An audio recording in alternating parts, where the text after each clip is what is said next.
Kurnool service రోడ్లను పట్టించుకొని కేంద్ర ప్రభుత్వం, కర్నూలు సర్వీస్ రోడ్లను పట్టించుకొని కేంద్ర ప్రభుత్వం, కర్నూలు సర్వీస్ రోడ్లను పట్టించుకొని కేంద్ర ప్రభుత్వం. నేషనల్ హైవే సర్వీస్ అథారిటీ వాళ్ళకి చెప్పడం ఏమనగా, సర్వీస్ రోడ్లు చాలా ఘోరంగా ఉన్నాయి. ఎక్కడ పడితే అక్కడ గుంతలు పడినాయి, పిల్లలు పెద్ద అంతా కింద పడిపోతున్నారు. టోల్ గేట్లు ఏమో పెంచుకుంటూనే పోతున్నారు, కానీ సెంటర్లో ఏం పట్టించుకోవడం లేదు. నేను చెప్పడం ఏంటంటే మొత్తం డ్రైనేజీలు ప్లస్ ఈ సర్వీస్ రోడ్లు అన్నీ బాగా చేయాలని కోరుకుంటున్నాను. కర్నూలు జిల్లా కేంద్రంలో జాతీయ రహదారి చాలా అధ్వానంగా తయారైంది.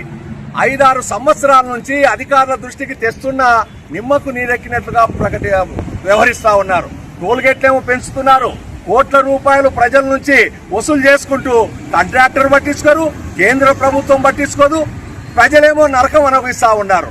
వర్షం వస్తే గుంతలు ఎక్కడున్నాయో తెలియదు, రోడ్డు ఎక్కడుండదో తెలియదు, సర్వీస్ రోడ్ల నిండా నీళ్లే. అసలు గ్రామీణ ప్రాంతాలలో సర్వీస్ రోడ్ల పక్కన మురికి కాలువలు కట్టినారు.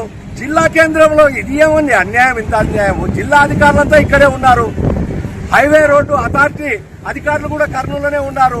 ఏం కర్నూలు ప్రజలపైన ఏమన్నా కసి పట్టారా, మీరు పగబట్టారా అని చెప్పి కేంద్ర ప్రభుత్వాన్ని నేను అడుగుతా ఉన్నాను.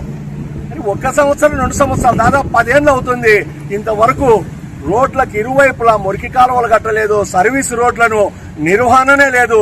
కేంద్ర ప్రభుత్వము అట్లాగే జాతీయ రహదారుల కాంట్రాక్టర్ ఇద్దరు కలిసి కర్నూలు ప్రజల నరకం అనుభవిస్తా ఉంటే చూసుకుంటున్నారు. కాబట్టి వెంటనే కేంద్ర ప్రభుత్వం స్పందించి కాంట్రాక్టర్ పై చర్య తీసుకొని కర్నూలు టౌన్ లో మొత్తం సర్వీస్ రోడ్లు కొత్తగా వేసి రోడ్లపైకి నీళ్లు రాకుండా రోడ్లకు ఇరువైపులా మురికి కాలువలు నిర్మించాలని చెప్పి పట్టణ పౌర సంక్షేమ సంఘంగా డిమాండ్ చేస్తా ఉన్నాం. హైవే సర్వీస్ రోడ్లు గుంతలు పడి బండ్లు యాక్సిడెంట్ అవుతున్నాయి. టోల్ గేట్ వాళ్ళు వందల లక్షల కోట్లు వసూలు చేసుకుంటున్నారు, కానీ తన లాభం చూసుకుంటున్నారు. ప్రజల కోసం పట్టించుకోవడం లేదు, కేంద్ర ప్రభుత్వం కూడా పట్టించుకోవడం లేదు.